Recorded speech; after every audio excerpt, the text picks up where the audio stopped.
a really great way to get the word out without having to spend money on advertising.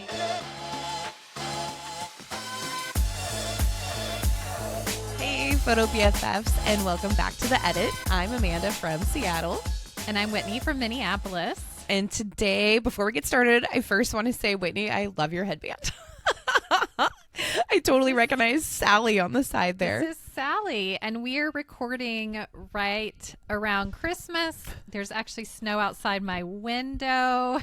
Oh my gosh, I love that. No snow here, but I've definitely decorated behind me, as y'all can see, with fun little holiday things.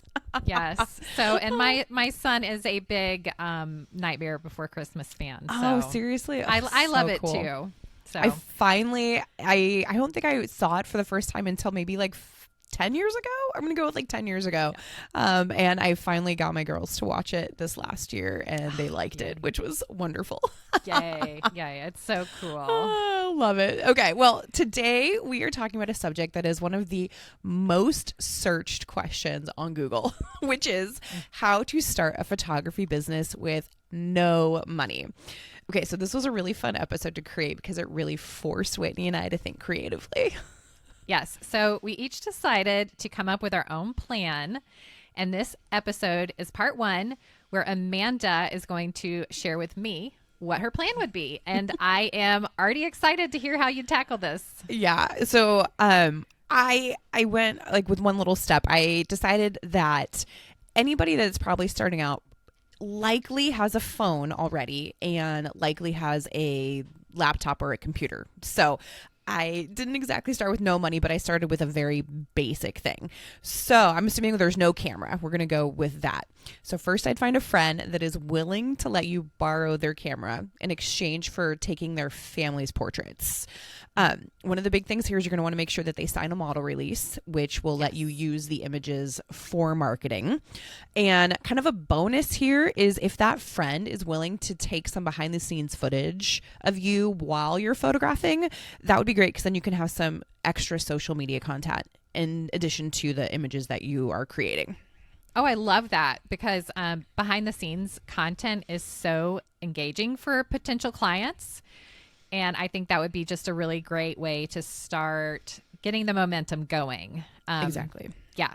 So next step. And you are thinking about families. Yes. Is that correct? Like a family photographer? Yeah. So this person is wanting maybe to photograph families or kids. Something that's because I'm thinking if maybe somebody is around, they're maybe late 20s, early 30s, they've got some friends that have kids.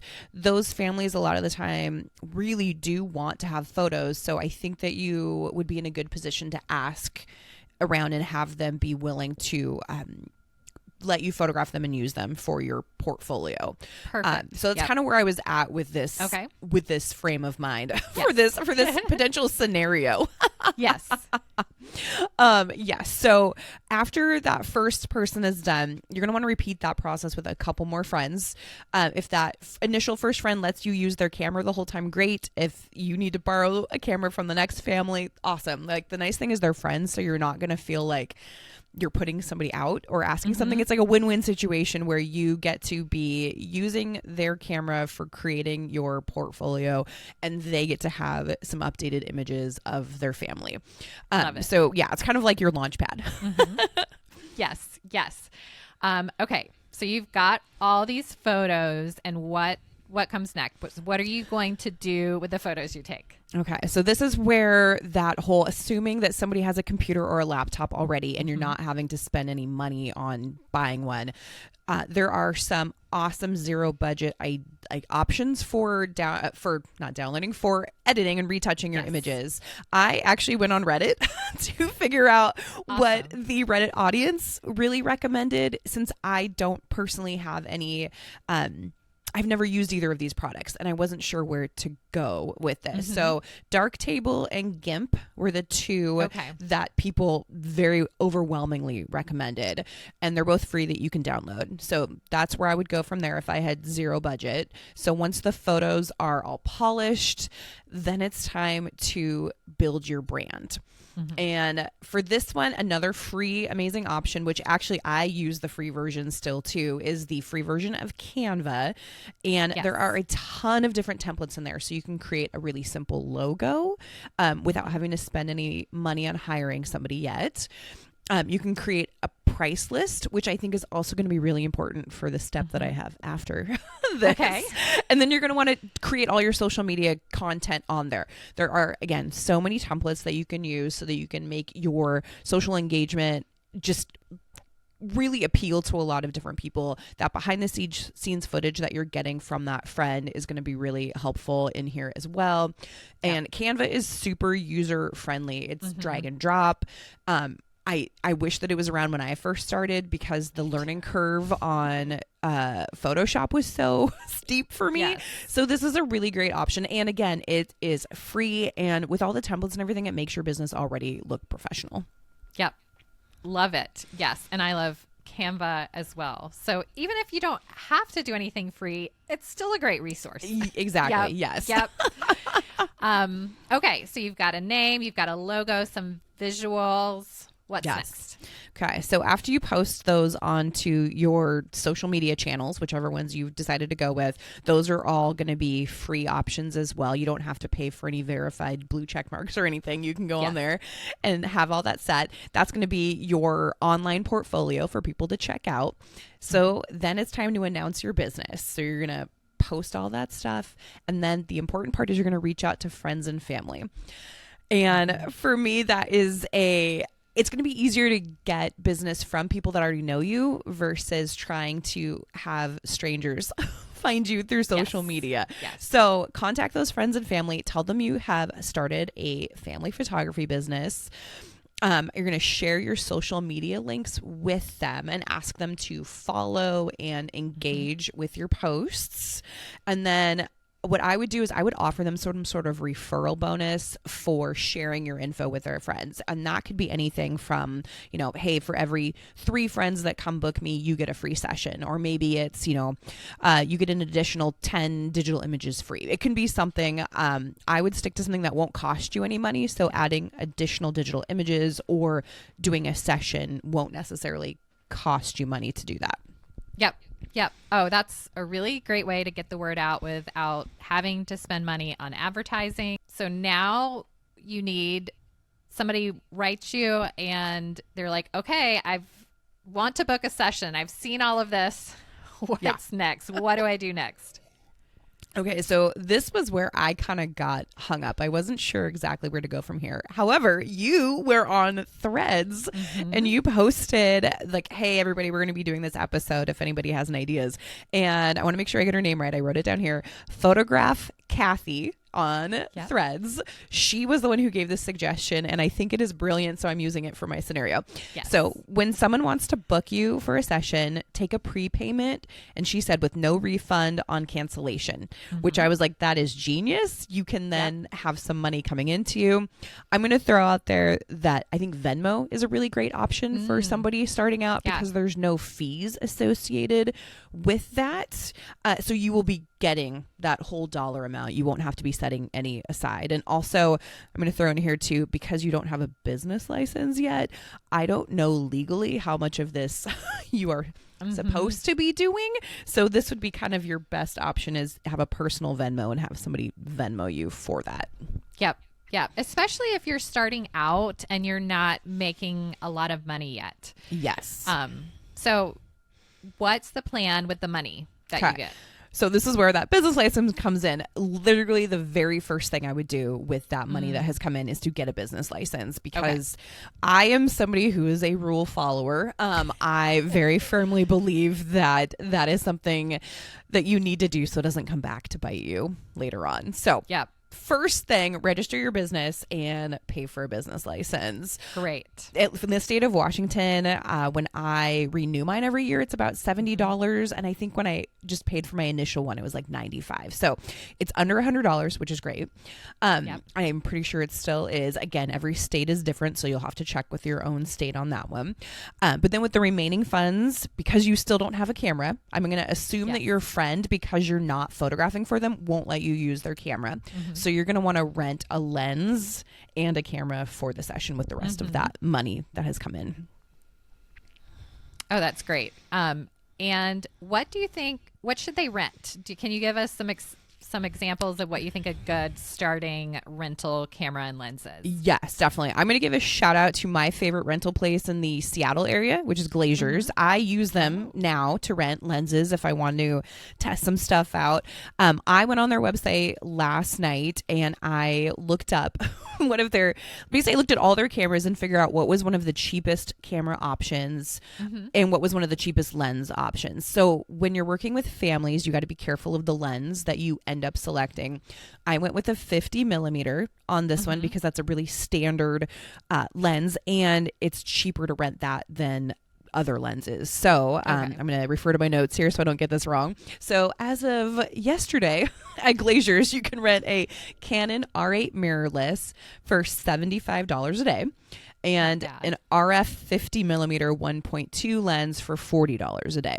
So little over $100 to rent the equipment you'll need for this photo session.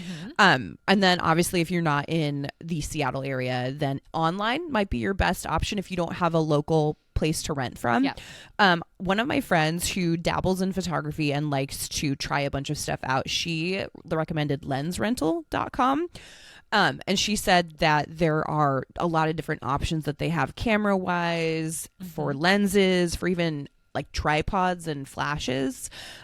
So when I went onto their website last night, I found a package that included, I'm going to refer to my notes again, the Canon Rebel T8i with an 18 to 55 millimeter lens.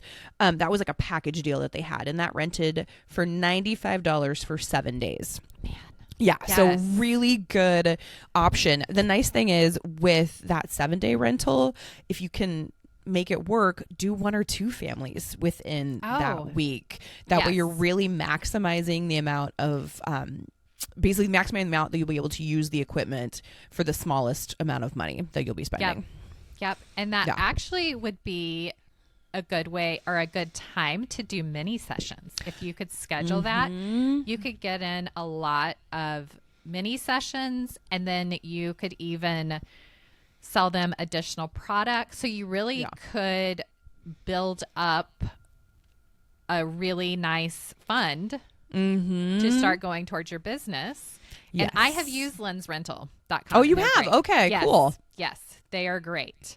That is what my friend raved. She said that she dropped a lens and broke it, and that it was not a big deal to send that back. And I don't even know what she said happened, but she said that she contacted them immediately and that they really reassured her that it's fine, this happens, and made her feel really at ease because she felt awful that this lens just flew out of her bag and she picked it up and said she could hear all the glass inside of it. So she said that they have a very wonderful customer service department, and that she still rents stuff from them. She ended up buying some things from them too because she was so excited about their customer service. That's awesome. And they're gonna have insurance on that equipment where when you first are starting, it's again another cost. This is so practical, and going through this, I've realized that it isn't that hard to do it. It's actually possible, because when I first heard about it, I was like, there's no way we can't do it.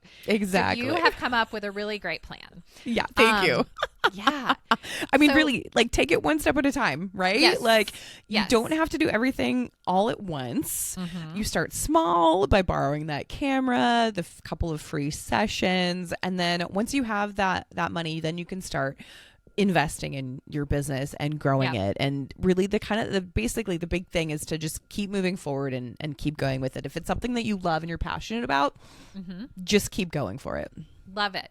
And then now that you've got some momentum going, what's the next step? Okay. So at that point, you're going to want to book clients as consistently as possible, and then you level up. It's probably the best way to do it. Like, you use your money to invest in your own camera and your own gear. And then really one of the big things I would put into place right away, other than, again, that business license is your number one, is going to be contracts. You're going to want to get a really solid contract. Absolutely. There's a lot of resources out there for you to create a contract, definitely go that route. You want to, I think you can go on YouTube and really get some awesome information about client communication and really how to make yourself more professional. So there's a lot of, again, free resources that you can use and figure out how to invest that money. So you really want, I mean, the whole goal is to make your business polished and professional. And there are really great free tools to make that happen. Yeah. And we have great free tools. We have a lot of our podcast is telling you how to level up your business. Yeah. So definitely check out some of our other episodes as well. So it's really, really great advice. Do you have any final words? Yeah. Okay. So really my biggest take home here is you don't need a fancy camera or a big budget to start your photography business. I mean, you're out to hustle and that's okay. You got to have a lot of heart. You got to really want it and you can make it happen. I take that first step and you will figure out the rest of it along the way and just don't give up. Yep. Oh, I love it. Thanks so much, Amanda. I wish I had this information when I first started. So I know, right? I appreciate it. It's awesome. Yes, very happy to do it. And like I said, this is part 1. So Whitney, you're going to share on our next one about what you would do. And I think this would make a really fun series too about different niches in photography that you could do. I think also some blog posts might be coming up for all of our listeners too. Yeah. Yep. So listeners, if you're dreaming of starting your own business, I hope this inspires you to take action.